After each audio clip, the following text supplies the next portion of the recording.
Might missed it. There we go. Got it? Maybe. Where did it go? Yeah, I think Yes. you got it. It's yeah, you got it. Okay. Good. Hello, everybody. Hello. How are you guys? And welcome. Glad to see everybody. Small groups are fun. Just as fun as large groups. So we're gonna have a good time today. My name is Tammy Booth. I'm with the Extension Service here in Decatur. Actually, I'm at home today, obviously. I'm working remotely, but I am a community worker with the SNAP Ed program at the Extension there in Decatur with the University of Illinois. So welcome to today's class. It's the Healthy Sense series, and today is lesson 5 called Container Gardening, which I think will be a lot of fun. I'm sure you guys got a lot of great ideas out there, so don't be afraid to jump in. And even if you just want to unmute yourself and say something, please feel free to do so. We're small enough that we can have fun that way. So in talking about the container gardening, there are lots of different ways that we can do that. And why do we want to do that? Anybody got any ideas why we would want to do container gardening?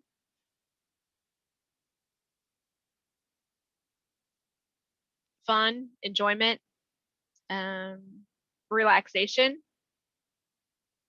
Some of the herbs and stuff are very pretty. They'll have a nice flower on them. They'll be a good ornamental piece. They smell good. What about saving money? You know, this whole series is really kind of about budgeting and saving money and whatnot. So what about saving money? The accessibility. They're right there at your doorstep or wherever you have them. Instead of going to the local grocery store, you've always got herbs, vegetables. You can grow fruits at home too, but fruits sometimes are a little harder to grow. They take a little more space. So usually the containers are more for the herbs and the veggies. So let's kind of look at that aspect. How much do you guys garden? Does anybody garden? Anybody garden at all? Did you garden when you were a kid? Do you have family and friends that garden?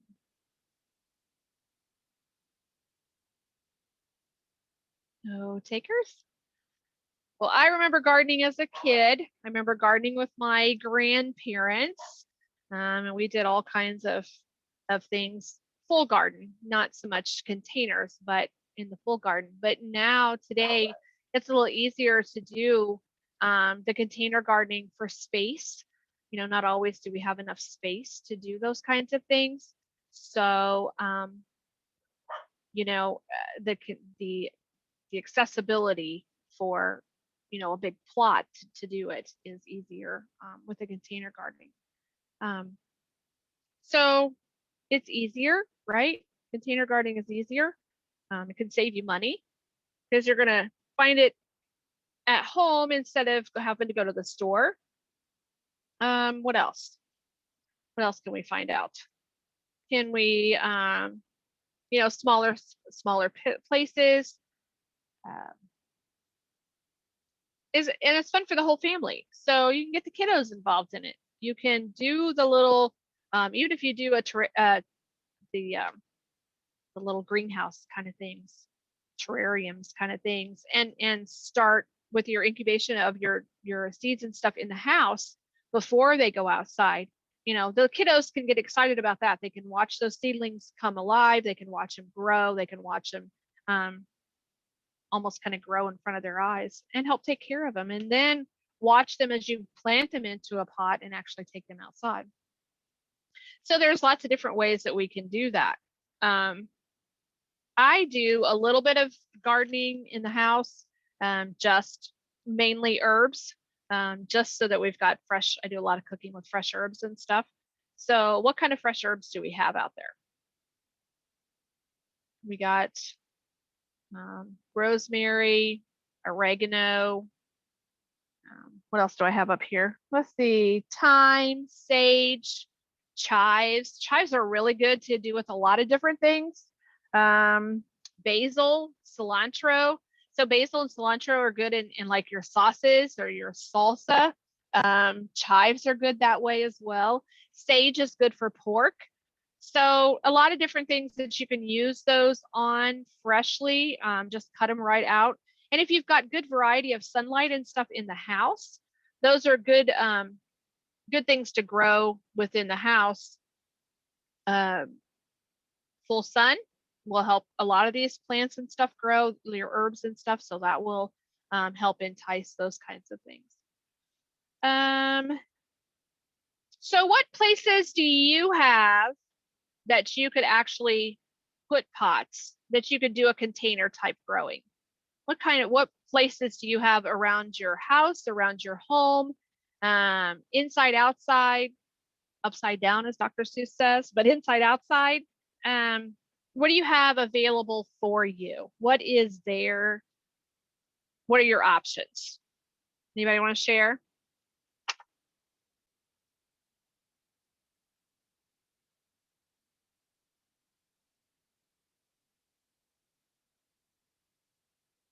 Nobody wants to share?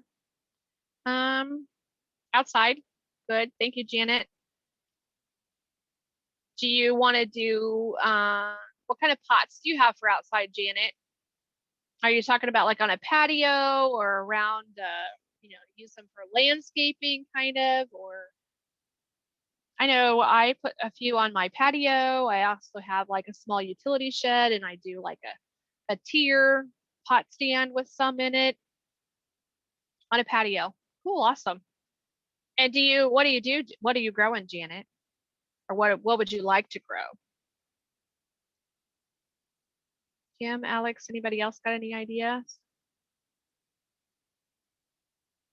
Herbs are probably by far the easiest and my favorite to grow. There's just something about the freshness of an herb. Good, awesome. Next to the window. Oh, good. Yeah. I've got a really nice big bay window that faces the east that gets all that nice morning sun that comes in. Here we go, flowers on the porch and herbs in the kitchen window. Awesome. Yeah, that's a good idea. I wish my window I could put herbs in the window, but I don't have a shelf to put them in. So I put them in the bay window, which is close, but works out okay. So, well, good, good. So what kind of pots do we need? What are some acceptable containers that we could use? Anybody got any ideas?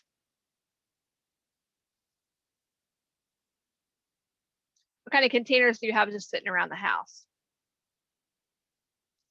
Well, how about an old coffee cup or an old coffee container? That's one. Who doesn't like ice cream? But an ice cream container. The nice thing I like about the ice cream containers is I use the lid as a catch-all for water or whatnot. So, and remember, we want to poke some holes in the bottom for good drainage. And then you can just set it on top, and then you can water from the top or water from the bottom, and it'll seep up. But that'll give you some protection. So you want to make sure that you poke holes in the bottom. The other thing, if you're worried about drainage, is sometimes you can just throw out in the yard, out in the road, and grab you a few handfuls of rocks and put you some small rocks in the bottom after you poke the holes in. And that will allow the water to go down and set on the rock instead of the bottom of the soil once your plants get a little bit bigger and it doesn't rot out your roots and stuff. So that's a good idea. Like this little knick-knack container, and it already has the hole punched in it. So just something decorative. There's a couple more little containers, and you can see that I have different sizes of containers. Why do you think we have different sizes of containers? Why would that be important?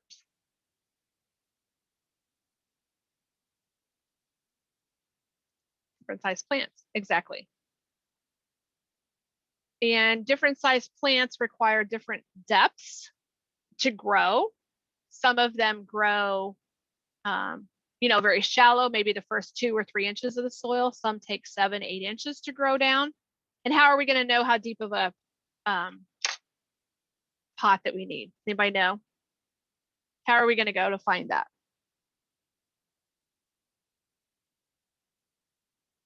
So let's take a seed packet. I got some carrots here. And how about some basil? So I have these 2 seed packets, and on the back of them gives us some really valuable information. I know you probably can't read that, but some valuable information. So on the back of the carrots, it's going to tell us how deep they go. And this is all really important information that we need to know before we put them in a pot. And I know some people like to start them in those little pods, you know, where you just lay a bunch of pods under a terrarium kind of thing, and they'll grow, and then you can put the pod in another pot. And if you want to do that inside and not put your plants outside and get them started, because right now, is it a good time to plant? Can we plant outside? No, they're not going to make it. It's too cold. It's too cold for me. I don't know about them plants, but it's too cold for me. So on the back of here, it's going to tell us underneath the map. So the map is very important because it's going to tell us what zone we're in. So we're going to look at the map and decide where we're at. So we are in green, right? And that is zone 3, which means carrots probably wouldn't start planting outside until April at the earliest. Okay, so April. And it tells us a lot, like I said, it tells you a lot of information. So 7 to 7.5 inches is how long these carrots can get. Do we need to make sure we have a pot that's that big? We cannot certainly put them in this thing because we're going to have dwarf carrots, right? So we're going to need more along this kind. You can also, I mean, there's all kinds of things you can find around the house. Old wash tubs. I've had some people say that they've used an old laundry basket and maybe lined it with plastic so the dirt doesn't go out of the holes. But use that and did like some herbs or some of the smaller vegetables, radishes, onions, that kind of stuff. Old wash tubs, old buckets, anything you can get to get your plants started, you know, just decorative. Let the kiddos paint them. Let the kids paint the outsides of them to make them, you know, decorative or whatever, or reassuring. So anyway, again, on the back side of this thing, it's going to tell us how many days it takes to germinate, how deep in the soil we need to plant, how far apart we need to plant, and the spacing in the row. Okay. And then how many days it takes to harvest them. And all of these are going to be different. Basil is quick. It's 5 to 10 days. It goes 1/4 of an inch and it grows about 18 inches tall.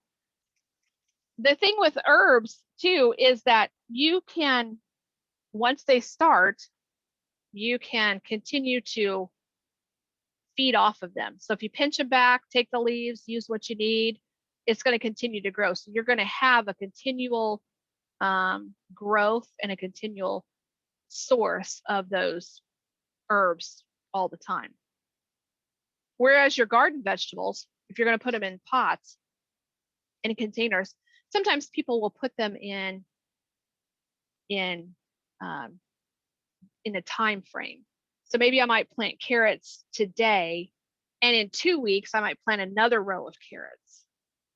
And then 2 weeks after that, I might plant another row. So it's going to be a continual, every couple of weeks, or you're going to have carrots popping up instead of just cut dried and I'm done with carrots. And that's the word, succession planting. Good. I knew there was a word for it. Thank you, Alex. I couldn't come up with it. It wouldn't come to my mind. I'm sorry for that. Thank you. So you can keep those things going and keep on top of, you know, your productivity of what you need and what your sources are, so you don't have a lull of not having any vegetables or whatever. So what other ideas do we need to have? What other ideas do you have for possibly containers or places to put it? Did you guys print out the handouts? Did anybody print out the handouts, or did you look at them? So let's work on this one first here. This one talks about how much space and sunlight do you have. So if you look at that, it gives you, possible locations. Do you have a balcony, a patio? Do you have just a corner in your lot or corner in your yard that you want to plant? Like Alex said, she puts them in the kitchen windows. Or what other places do you have? Patios are good. I put a few on my pool deck. Sometimes I'll plant some of the herbs like in with some flowers just to kind of give it a different look. So that's an option. Thank you, Alex, for sharing that with us, where those handouts are. It gives you an idea. So how many hours of sunlight do you have on that particular space? And how many hours are more of a direct sunlight? Those all play important parts on what seeds you're going to grow and where you're going to put your pots. We've got all different sides of our house, which the sun hits all different directions. Can we put things in different places according to what we need for sunlight? If we don't need more direct sun, if we don't need a hot sun, if we need an all-day sun, we can place those pots accordingly and help the productivity of and the success of our plants. So I have a patio. Mine's on the west side. I also have a north side of the house that gets a lot of sun most of the day. So there's always sun shining there. So that would be good for some of these herbs that doesn't need more of a direct sunlight or a hot sun, but they need that, 4, 5, 6 hours of sunlight.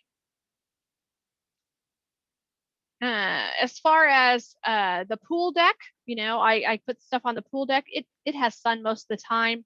There is a couple trees, but there's not anything that really overpowers it. So what other options do you have? The windowsill obviously is in the house, unless you have an outside your windowsill pot on your outside of your house. But what kind of sunlight does it get? So these are all going to play important parts on what you need and what kind of plants you're going to pick. Okay, there's a lot of them out there, a lot of choices. So what kind of places do you think you guys are going to put? Some of them you already said you're going to put on the patio or kitchen window or your porch. What kind of things are you talking about or having an idea, possibly want to grow? Maybe something new you want to try this year? You haven't tried any of it at all? You want to try gardening in containers? What kind of things are you thinking about wanting to try?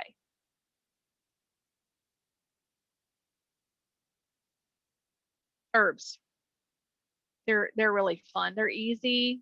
They smell good. Kimberly, have you cooked with fresh herbs before?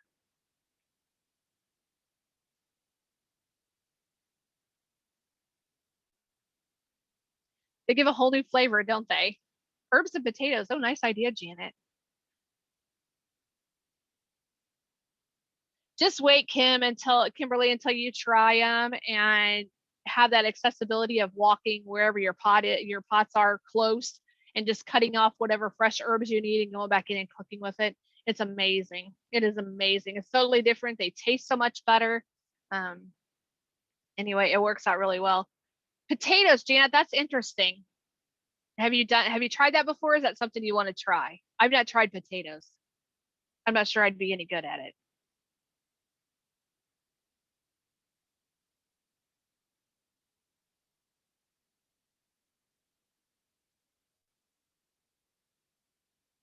Well, let's go on. It's been a while since I've done it. Oh, good. Well, let me know how it works. Give me some pointers. I might try and my husband eats potatoes by the truckload, it seems like. So that would be something to try. Tomatoes, I've done tomatoes before. That works out pretty good. I have a friend who has tomatoes. She has different kinds of the smaller tomatoes, like the real teeny tiny ones, and then like 3 or 4 different kinds of tomatoes in this little triangle patch. And then she has herbs growing in with them too. And it looks nice. Cherry tomatoes. Yes, thank you. it really looks nice, and it's different to see the herbs growing inside of there. She was over at their place. Our son bales hay for him, and so we were over there, and she gave me some cherry tomatoes with some sage, I believe, and just pop it in your mouth like a snack. I'm not a huge tomato person, but it was pretty good. It was pretty good. So kind of a different, refreshing snack, especially you've been in the hayfield all day. So that was good. So, okay, let's move on. What else do we have? Let's talk about seeds. What kind of seeds do you want to buy? Where are we going to go to buy our seeds? Does it matter?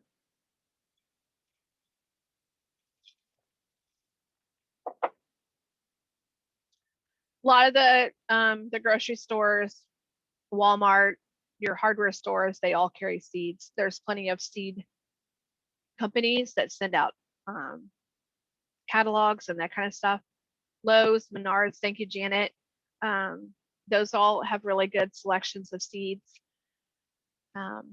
So any place you feel really comfortable. I don't have a brand or anything that I like over top of the other.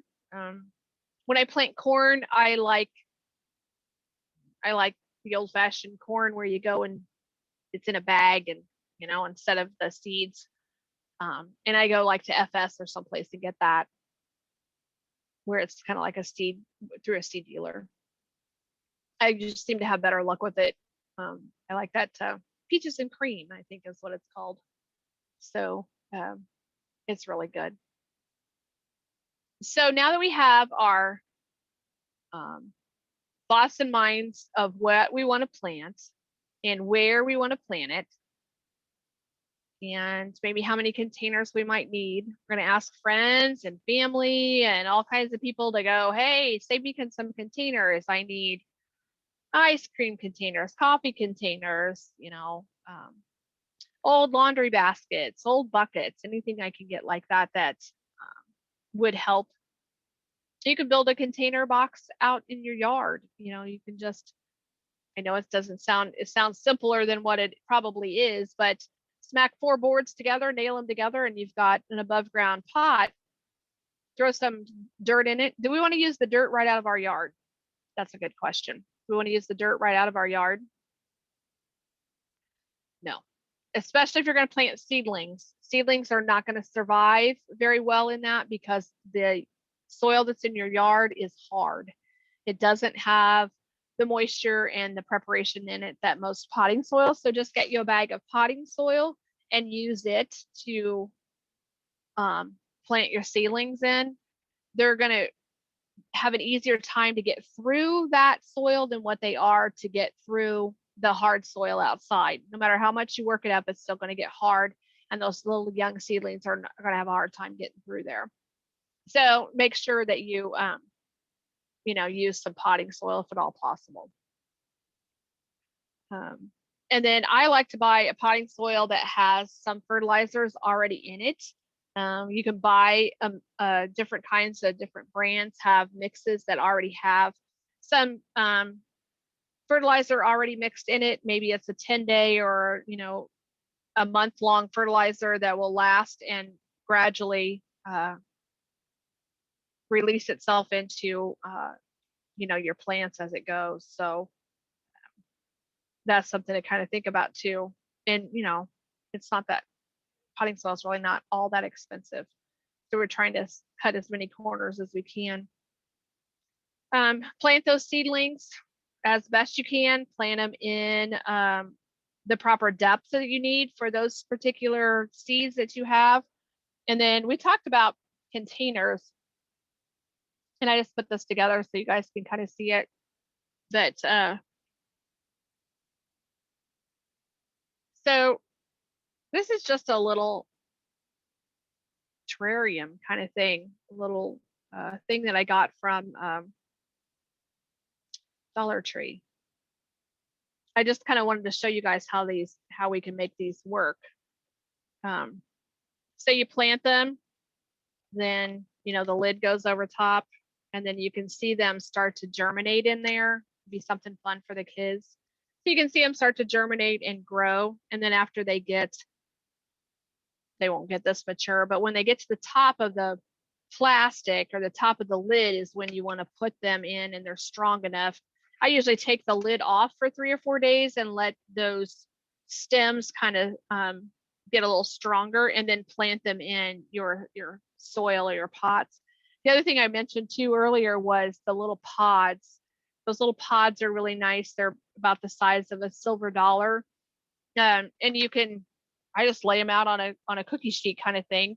And put 1 or 2 of your little seeds in those and then cover them. You have a plastic cover, you can make a cover. Saran wrap works as a cover, any of that kind of stuff, just saran wrap it and let it kind of grow. I usually set mine in the south sun, so it's not a real hot direct sun, but it gets plenty of sunshine all day long. Anybody else got any ideas on how to start seedlings? Anything else worked better? Any other ideas? I am open to suggestions. Conversation? Discussion, anybody?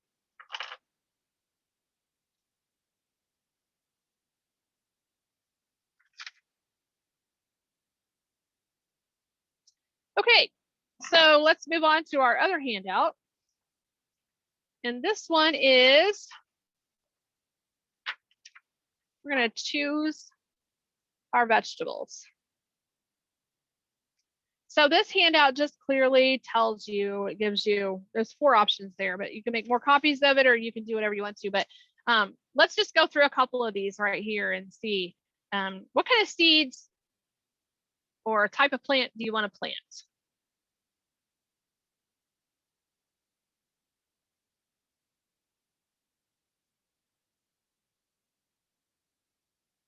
Grow lights. Hey, that's a good idea. You must do mass growing, Alex.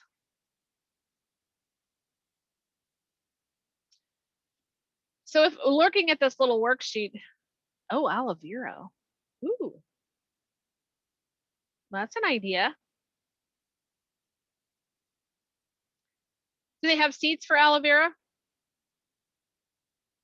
Or is that a start from like, what do they call them? Thumbs? They have a thumb start or a root. I know some plants come in what they call small truck to table farm. Oh, yay. Do that indicator, Alex? I think we talked about this once before. Okay. I think that's so it's easier this way. Yes, yeah, go, girl. So we are just south of Oriana, kind of just north east of Decatur. Okay. A little bit there. And to answer the question on aloe, just because, we have a coworker who actually has a sizable aloe plant at the office, and you get like little babies, so they're a succulent. So I'm not sure about seeds, but you can get little aloe starts where they're little 2 to 3 leaved creatures, and you just take them out and then replant them elsewhere. So, Gotcha. which is nice. I need to get in touch with her because there are more babies with spike right now that we need to address. Oh, I wish I was close. I'd love to have one. I would love to have one. I haven't had an aloe vera plant in years. That would be fun. Aloe vera? Yeah, that would be fun. Okay. Thank you for sharing that, Alex. You got probably more information and more knowledge on this aspect than I do. So jump in if you got any extra comments or whatever. Help me out.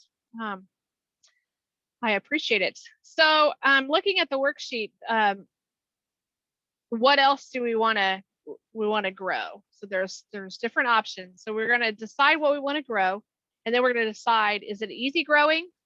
Is it medium or hard? And then here's where the planting and harvesting comes in. So planting months, like we talked about on the back of the carrots, planting outside is in April. So April to June. And it's going to take 75 days. Let me see. I've got some peppers here.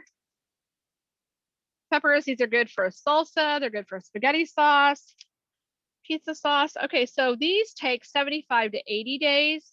and their outdoor planting is also April. So these probably, some of these would be really good to start inside. These, we only need to go like 1/4 of an inch into the soil, and they germinate in like 10 days. So what are we going to plant the planting month for the first plant? And then like Alex said, it's a progressing planting if you want to do that. So the second planting month. So maybe you want to plant in April and May, or maybe late April and early June. And then know when your harvest date is, because you're going to count approximately, was the pepper 75 days. So if I plant them April 1st, May 1st is 30, June 1st is 60. So I'm looking at, mid to late June before I get any product off of those peppers. So if I want something earlier, I'm going to start a whole lot earlier, start them in the house, get them started in a terrarium, in your little dome, whatever you want to call it, and then put them into your pots and put them outside. I do a lot of my flowers that way too. Flowers are so expensive, and you can buy flowers in a seed packet, start them in the house, and then you take them outside when it's time to get a little bit of a jump. And then I'm going to find, then the next column is sunlight. Is it full sun or partial sun? That's going to help you decide where you need to plant, where you need to put that pot or that plant when you get done. And then how deep of a container do I need? 3 to 6, 8 to 12, 12 or more. And then maybe you might want to jot down what kind of recipe you might use that for, or if there's some cooking ideas or something special you want to make sure you remember to try. You want to try a new recipe, or you want to look for something new. Whatever else you might need to add to that. So if I have tomatoes and peppers, cilantro and parsley, maybe some chive, I can make, be a start of a spaghetti sauce. So if I plant 4 or 5 of these different containers with, each one of them having their own seed, then when the time comes, I've got the start makings of some pretty good homemade spaghetti sauce, pizza sauce, salsa, anything like that, that will help curve that budget in the long run. And that's our goal, right? Is to help with that budget. I think things are only going to get worse before they get better. Okay, what else can we plant? Let's think of something else. What else do I have here? Green beans. How about green beans? The thing with green beans is you got to see too, you want to make sure you look on the back to see if they are a pole climbing green bean or if they're just a regular green bean, and what kind of support you might need for them. Do you need to, to have some kind of trellis or something that they can grow against? So these are the heirloom variety of green beans, and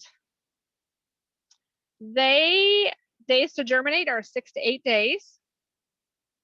You plant them an inch and a half in the soil, and they are 55 days to harvest, and they too are outdoor planting in April. So here's another idea for green beans. Now, would we need a deeper pot? Yes, we would, right? And it's saying for these to plant them 3 foot apart, because some of these beans are kind of vine and fall together. So that's why you kind of want to make them stand up. So that would be probably a good container for like this.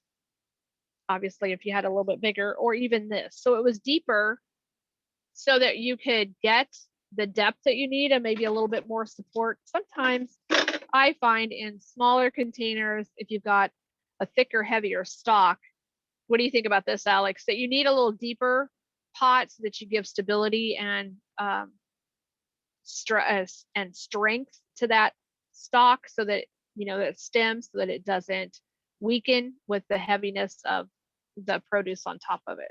So that's something else to kind of think about if you're on the fence about, oh, I could use this one, but this one might be a little bit better. I would err on the side of caution and go to a little deeper pot. Yeah, deeper pot's going to give you more counterweight with the soil, so it doesn't fall over. Yeah. Having grown tomatoes in pots in the greenhouse, it's definitely something you're looking at, because once that pot tips over, it can take a bit to get it to stand back up. Yeah, and then it has a tendency too, when it falls over like that, then they have a tendency to damage or break off stems or break off some of the leaves on it as well too. So yeah, absolutely. Very good. Yep. Thanks, Alex, for your input. I appreciate it. Okay. So what else do we have? Anybody else got any other ideas? Anything else they want to try and grow? Hang on to this, use it, help yourself out a little bit. Those are for you guys to keep. Okay. All right.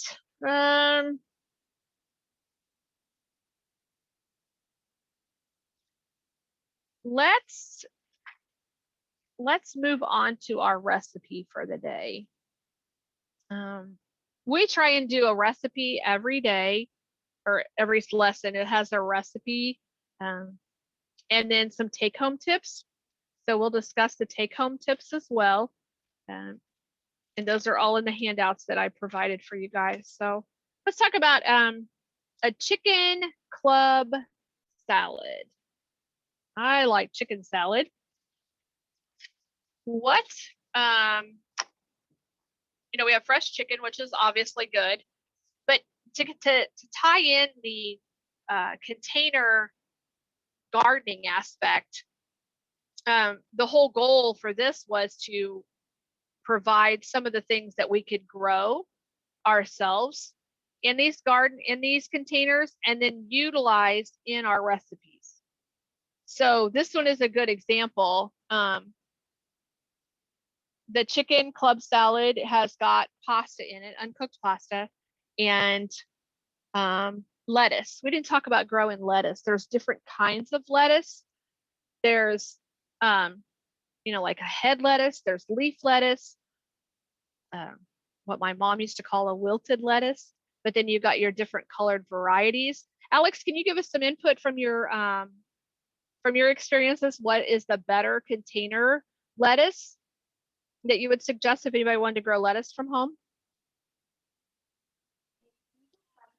So given the amount we grow, we're putting them in like the seed trays, so the great big long black trays, and then we transport them directly into the ground. So part of that's going to have to do with what type, whether you're doing like head lettuce or leaf lettuce, because they come in two different varieties. Most people think about the head of lettuce, which is like iceberg that you get from the store.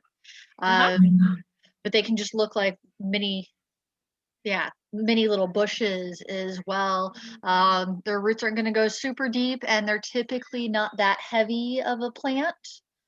So you could do something, like a butter, your margarine butter containers. They're not going to take all that much.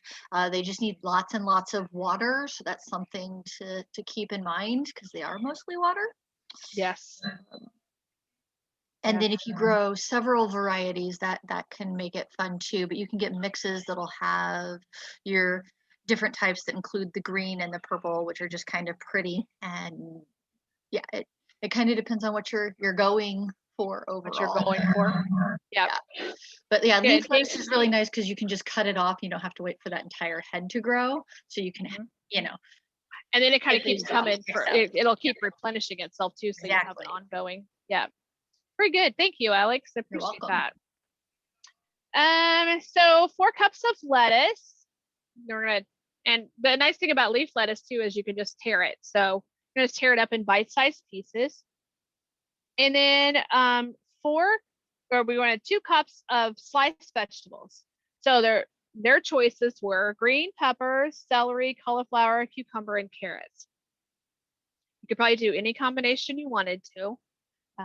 I probably wouldn't put the cauliflower and the carrots in it, but I'm good with the rest of them. So here's where the garden herbs come in, where your container herbs come in. So a tablespoon of fresh basil, I'm going to chop that up, and a tablespoon of fresh parsley, and a cup and a half of cooked chicken, 1/2 cup of low-fat Italian dressing, a hard-boiled egg, and a 1/2 cup of shredded low-fat cheese. And the whole idea is to make sure this is a healthy recipe as well. So it's going to be a healthy meal. So that's why there's the low-fat dressing and the low-fat cheese, is because we want to keep those levels down to where we need them for our recommended daily amounts. Everything, just on a side note, everything is based off of My Plate. This is what I teach a lot of the kids and the adults as well. My Plate just kind of reinforces that we have 5 food groups: fruits and vegetables, and dairy, proteins, and grains. And I tell the kids, let's make our plate colorful. So we want to incorporate as many of those fruits and vegetables, grains, proteins, and dairy that we can in a day. We have recommended daily requirements, and we want to try and hit them as best we can. Is it easy? No, not always. But we try and do the best we can and get as many as we can within the day. So this is kind of where this recipe comes from, is we're based on trying to make sure it's nutrition value and good for our bodies. So they go more towards the low fats, and kind of try and keep those fats under control so that we don't have too many of the bad fats, as I tell the kids. So sorry, just a side note. So that's kind of why this My Plate is up here. That's kind of where we base everything. So anyway, then back to the recipe. You're going to go ahead and follow the directions for your recipe and have a nice little salad there. Chicken club salad. It'd be great for after school, evening snack. Might be a nice refreshing thing after a hot day working outside. Maybe a long, exhausting day at the office might be a little more something to kind of, take into consideration that you kind of like and refresh you up a little bit. So those recipes are posted for you as well, Alex, right on the page. All of those are together. The other thing, here's my challenge for you guys, as I've challenged, these are take-home tips. And as I've challenged you guys every lesson, I've challenged you to read these take-home tips, put them on the refrigerator, put them on your cabinet door, post them wherever you can see them and wherever that you'll be aware of what they are. And I'll review them with you real quick. And then I would like you to pick 1 or 2 of them and try and incorporate that in. This is a gardening one, and see if it works for you. See how successful it is. If you have any questions or concerns or something we can do differently with it, please reach out to me, and I'll be happy to talk with you about it. But I kind of challenge you guys to, to kind of see what you come up with. So the container gardening is many vegetables and herbs can be grown in containers. It only takes a small amount of money to grow your own vegetables and herbs in containers. And I don't know if this is something you knew, but if you're on the SNAP benefit program through the EPT card, you can buy seeds or seedlings with your card. Okay. Eating fresh vegetables and herbs from your garden provide many healthy benefits, and gardening provides opportunities for family and outdoor activities. Here's our goals. So 1, choose a vegetable or herb to grow in a container garden. Plant the garden in the coming week.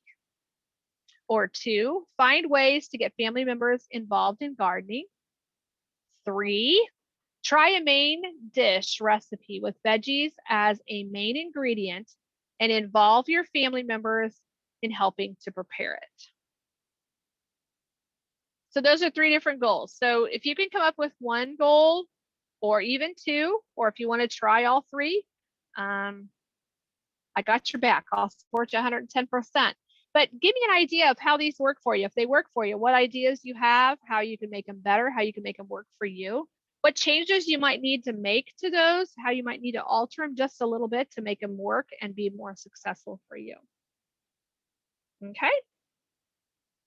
The last page is just a little summary of what we did today, and it's called Container Gardening at Home. And it's just a sheet of kind of what we talked about today, kind of an outline of steps you need to take to plant your seedlings at home, how to read the back of your labels on your seedlings, follow your directions, make sure you get the right containers. They need proper drainage, proper watering. As Alex shared with us, that lettuce is, as we all know, is mostly water. So you need to make sure they get a lot of water because they take a lot of water.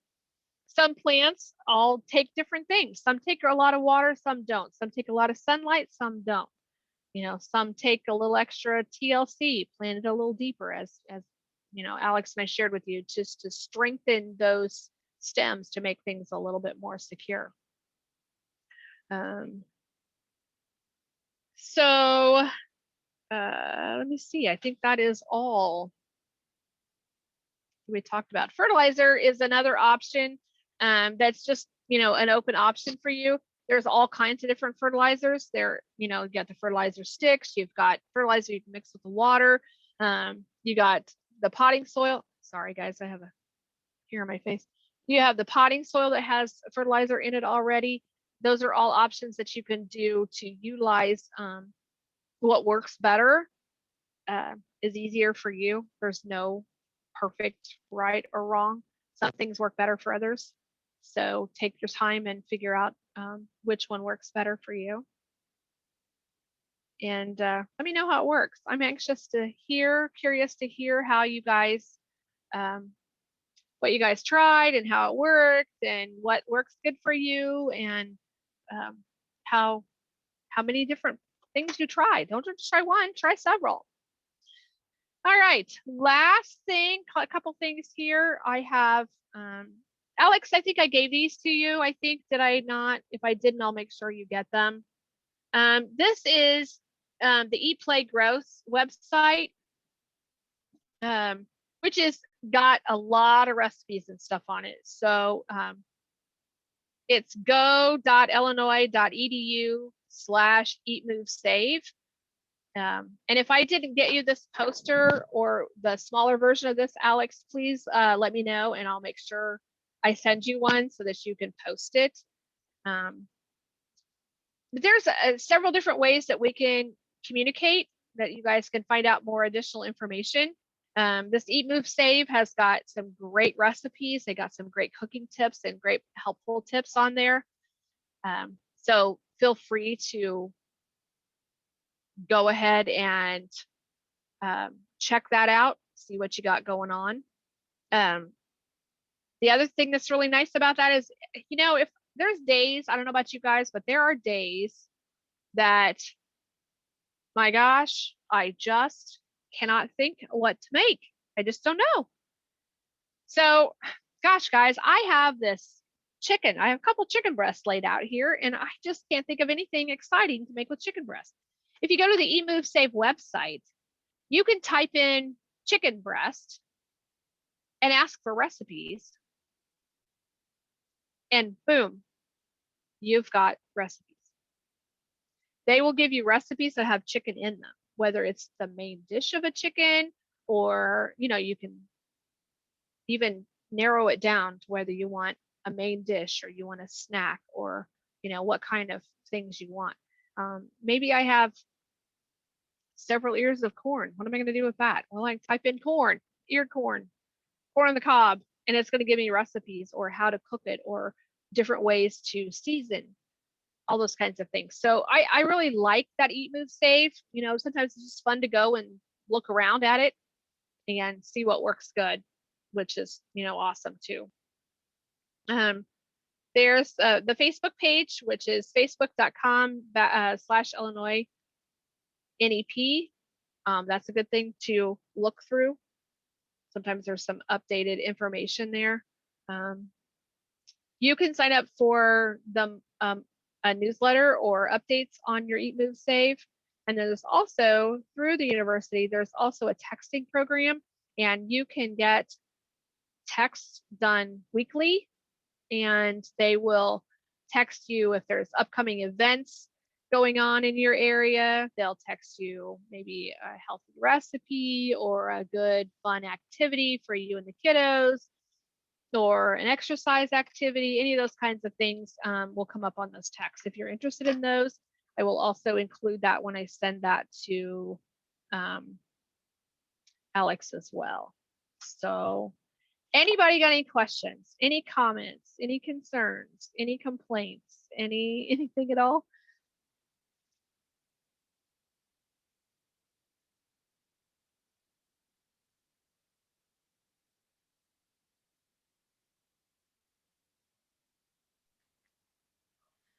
I'm just going to add, since you brought it up with the green beans, those were heirloom seeds. Something to think about when you are picking seeds is if it is an heirloom variety, it does mean that you can seed save as well. So when you're slicing into those tomatoes or using those green beans, you can actually keep those seeds. There's a small process of like rinsing them off and letting them sit for a little bit.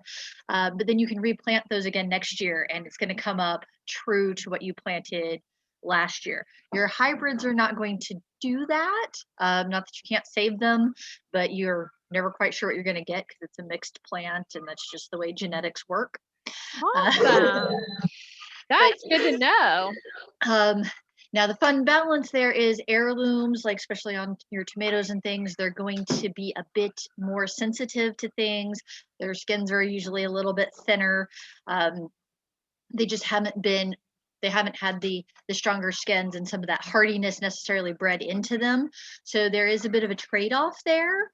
But seed saving, significantly easier than I ever thought it was going to be, but it holds true for, but yeah, tomatoes and pumpkins and all Oh, of that. awesome. Well, I learned something new today too, because I didn't know that. Yeah, it's just an easy way to save a little bit next year. Not that a pack of seeds is necessarily overly expensive. Yes. But when you're talking getting hundreds of seeds out of one tomato versus the 20 to 30 they're going to sell you in a seed pack, right, it can definitely be worth it. And if you store them properly, you've got 2 to 3 years worth of seeds in the end. So awesome. Awesome. Thank you for sharing that. I learned something new today as well. Awesome. Thank you, Alex. All right, just real quick, our next session is next Tuesday, obviously, at 3 o'clock. As they say, same bat time, same bat channel. And next week,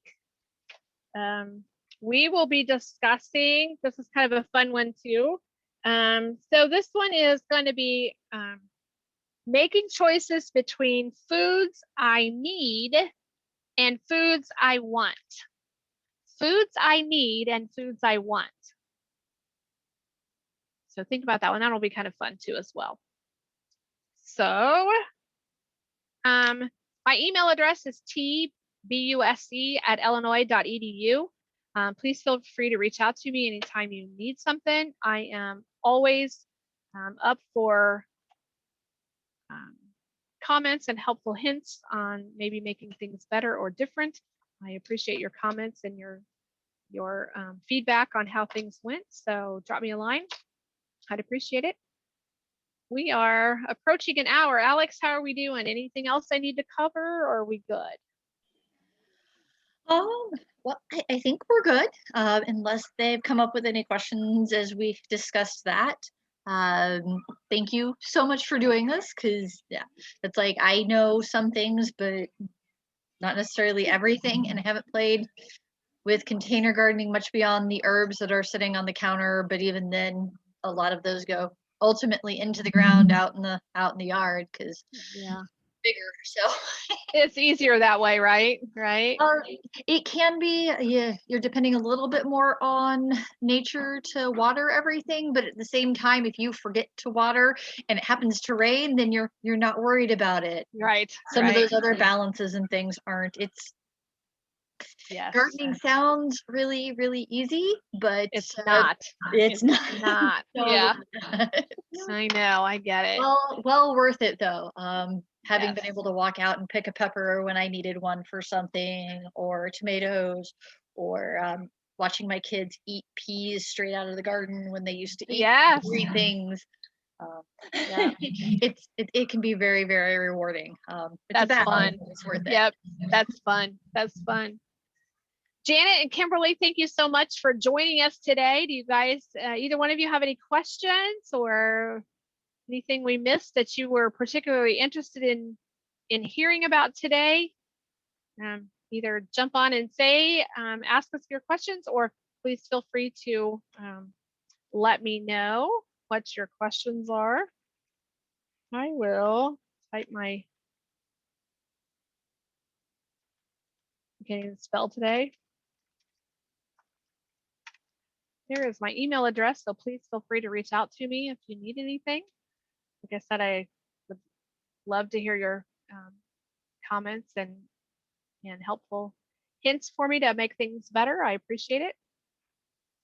Alex, thank you very much for hosting this today, and I look forward to seeing you guys next week.